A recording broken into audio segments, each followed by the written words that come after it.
Hello, hello out there. This is Jackie coming to you live. Today I thought I would talk about COVID-19 alone together because it's affecting just about everybody. I don't know anyone that it's not touched. Also, I wanted to talk to you about some products that I use that can help because, obviously, we made a bunch of Easter baskets and donated them. And I was thinking, when to the house, how could I help to keep the spread? And one of the things that you all know, I'm a germaphobe. So one of the things I thought was very important was to get excuse me for doing that. I think I interrupted that. Was one of these. And here today, we're going to be selling these. We're going to be selling these for $10. And I'm telling you, this is the best investment that we could have ever made.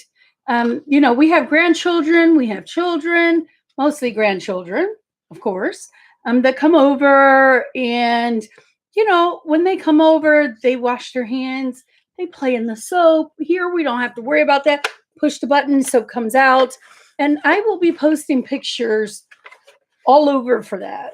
It's a great convenience thing. You stick it on the wall. So you don't have to drill holes. It's just pretty simple. You peel the sticker off and boom, put it up and it's there. And what I do like about it is it's a bag of soap. So you don't have to get a bottle and pour and be messy and worry about cleaning all that up.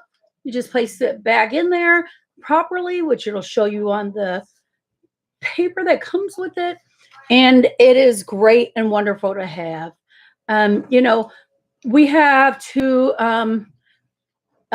people with challenges in their life. They focus on their abilities. And so when staff does come in the home, they are able to easily show them how to work this. It took all of literally 2 seconds. Another thing I like was the hole up front. So you can see when the hole is empty, you're getting close to the end because it won't show the blue or whatever color it is that you buy for the soap bag that you put in there. And it's very non-expensive. And, we're always looking for ways to fight COVID and ways that are not so expensive. So if you're interested in this, we come up with creative ways of getting it to you and creative ways of making it really reasonable so that we're able to buy one. If you get one, we're able to donate one. So, we knocked that up to about $15 and we're able to easily buy one and get one for someone else. So, these are pretty good to have, not just here, but obviously in school systems as well. And it's so easy to put Purell or any of that on the actual hand sanitizer or actually the push button here where the soap comes out. So I just wanted to go over that. I thought that was wonderful. Also on where you'll see when I share, you'll see something called Tyco. And I don't endorse a company unless I've tried it and I spent a lot of time with it. And Tyco is wonderful. Yes, it's a little expensive. I think it's at Best Buy for like $290. Of course, always use your coupons. I'm sure you guys, if you don't know about honey, I will be doing on some webs. I will be sending on Pinterest. I will be sending on Instagram and Facebook and all the other sites that we have. I will be sending out honey. You'll see that because it'll show you where the cheapest price is to get Tyco. You look on those sites and you get your coupons so that you actually save a little bit of money or you'll get cash back. Some of my favorites are that honey, there's Roku, there's another one that we all like to use. And all of those give you cash back. So you're not actually doing anything but signing up. And when you do that, what I like about that is for everyone who uses the code that I send, if 2 people actually join, we'll get a $10 gift card. And with that gift card, we could send it to a person who is actually a hero, meaning helping and working as an essential worker. And, I love to give my staff bonuses because we know they don't have to do this, but they're working hard. And, it's very hard to find good caring staff. And, we've had 2 or 3 of them with us for a very long time. So anytime I can do any kind of a bonus for them, I'm happy. And I know that there are other parents out there who have children or adult children with autism spectrum disorder or Down syndrome or anybody with developmental disabilities. We're always looking for creative ways. Although, not everyone has income. So, and the ones that do, a lot of the caretakers, the income is limited. And you try and you make the best out of what you have and make that dollar stretch. And on my site, that's what we'll be talking about mostly, how to stretch your dollar to make sure that you can take care of your family. And that Tyco is just an insurance thing. So you pay your $290 or two whatever it is up front, and then you only pay like $40 every time you use it. It's a wonderful program. They have like little different tools that you put, like you'll put one in your ear so the doctor can see right through your ear canal.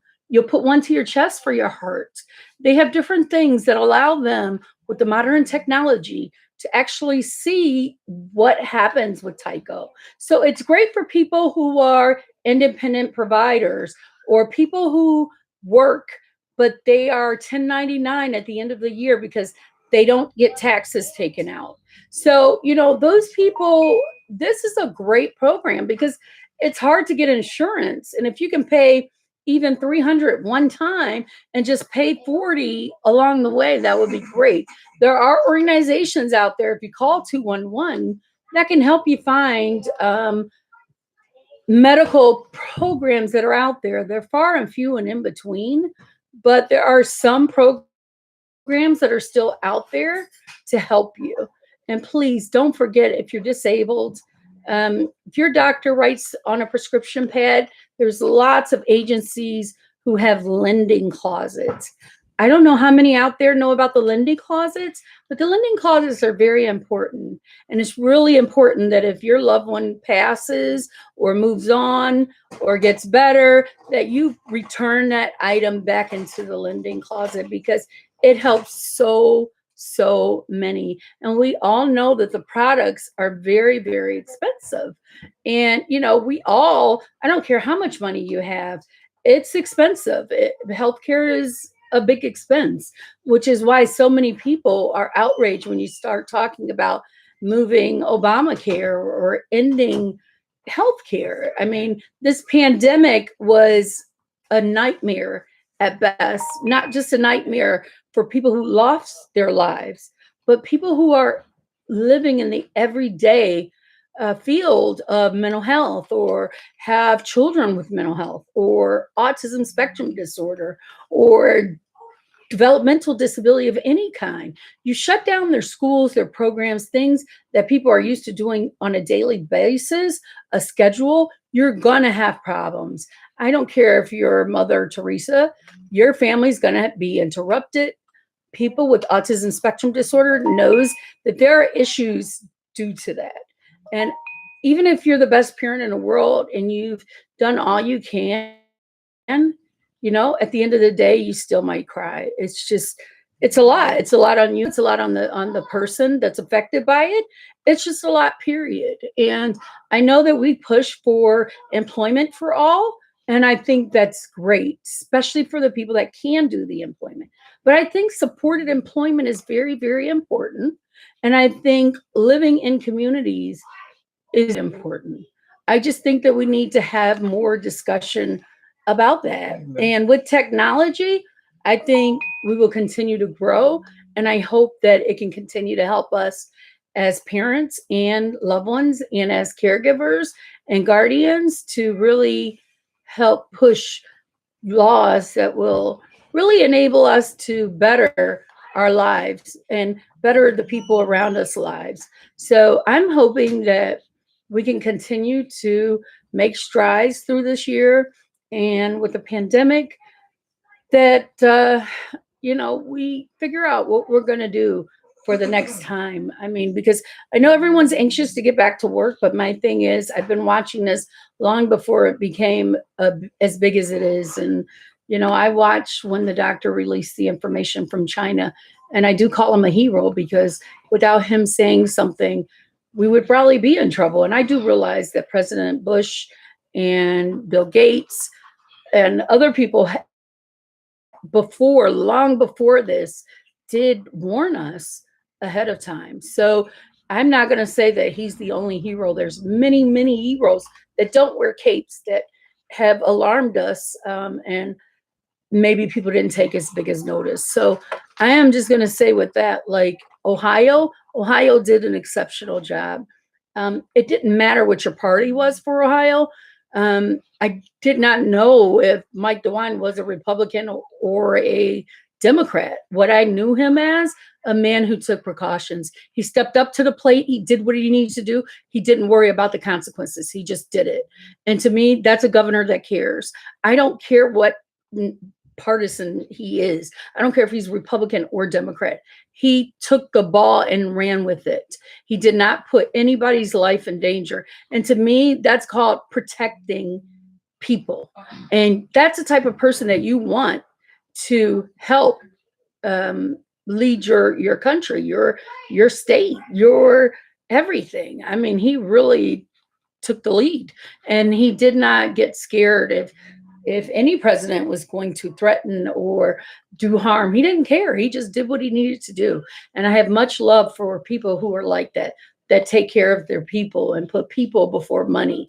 And regardless to whatever he believes, I'm just stating, for me, I want to say thank you. Thank you for looking out for the children. Thank you for looking out for the parents. Thank you for looking out for the seniors. Yes, this has been difficult, because I know there is a lot of seniors who are, getting depressed because they're in a facility where they can't get visitation. So, there's different things though that I think we can learn through this. And I hope that we can be a part of coming up with ways to help when this next pandemic hits. And I know there's going to be a second round, and I hope that we don't go too soon, too quick, and wind up worse than the numbers that we have. Because considering what we have in Ohio, I think they did pretty dang on good by the way they shut it down. And that's how it works. There's a lot of different beliefs. People are stating once they open it up, people are going to move to areas that weren't hit hard. They're going to want to move. They're going to spread the virus quicker. I don't know. I've heard so many different things, but I think Mike DeWine has his head on straight, and I think he'll do what's best for Ohio. There's so many other states and countries outside of America that are doing the same. So hats off to you. Hats off to our first responders. Hats off to our janitors. Hats off to all the workers that work the waivers, that take care of the families. Hats off to all of the group homes who are still working. Those are essential workers. It's so much more than just the doctor and nurses, and people don't even realize the human beings who really got to take care of everyday people, regardless to whether they're sick or not, because their lives don't stop for holidays, Christmas, and different things like that. So, I just want to say a big thank you. I think developmental disabilities of all the states need a big thank you. The ARC of Ohio, the ARC of Cleveland, the ARC of Trumbull, the ARC of everything. I think it's just wonderful. And national, the ARC, all the work that you all do, Milestone Autism, the work you do is wonderful. The fact that you're getting up, you guys are moving on with the times, is great. And we need to continue that. So let's not let this end. Let's all please subscribe, because I would love to talk more with the parents that are living the everyday struggle. And let's see, can't we get some things going that are going to help for the next pandemic? Because we already know that this will mutate. Viruses, there is no quote unquote cure. Shot or something like that would be okay. But as far as a cure, it won't be. So, let's educate each other and empower all the communities. This is the best I've seen out of America in a long time. It didn't matter if you were black, white, straight, gay. It didn't matter. We're just trying to keep each other safe. And that's nice. It's been a long time that I've seen people say, hey, you can go in front of me. You have a walker, you have a wheelchair. Here, you go, you go. That doesn't happen. That does not happen. Like, people are bringing back manners, and that's rare. So let's hope that this keeps up, and let's hope that people still become kind and manageable and nice, so that we can keep this country going. And with that, I'm going to end. And I want to say to all the parents that did get the Easter baskets, you're welcome. It was more for me than for you. And I must say, again, that I want to say thank you to my staff, because they also put a lot of time and effort to help get those Easter baskets together. It wasn't just me at all. So, between the boys and the staff, they worked really hard on that with me. And I just want to say thank you, because I think we should tell each other thank you more often than we do.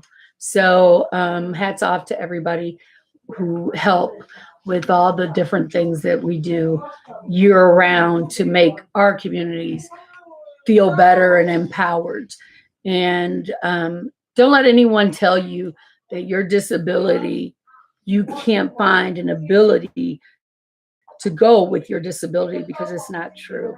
We all have some sort of disability, but it's all in how we help our ability to stay strong. I believe we all have a place in this world to do something. What that means, I'm not sure, but something. So here we like to focus on our abilities. It may not be daily, it may be weekly, but we have a veteran, we have a person who's PTSD, we have a person who's autism spectrum disorder.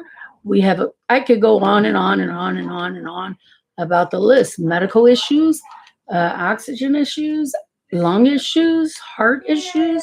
I could just keep telling you on and on and on and on and on. But the thing about us is we're not judging you because you have that. We just want to teach you so that you can go and live your life the best way you can. And if that's what helped, that's what helped. So I just want to say again, shouts out to everyone, and I hope everyone's A-okay. And sorry it's been so long.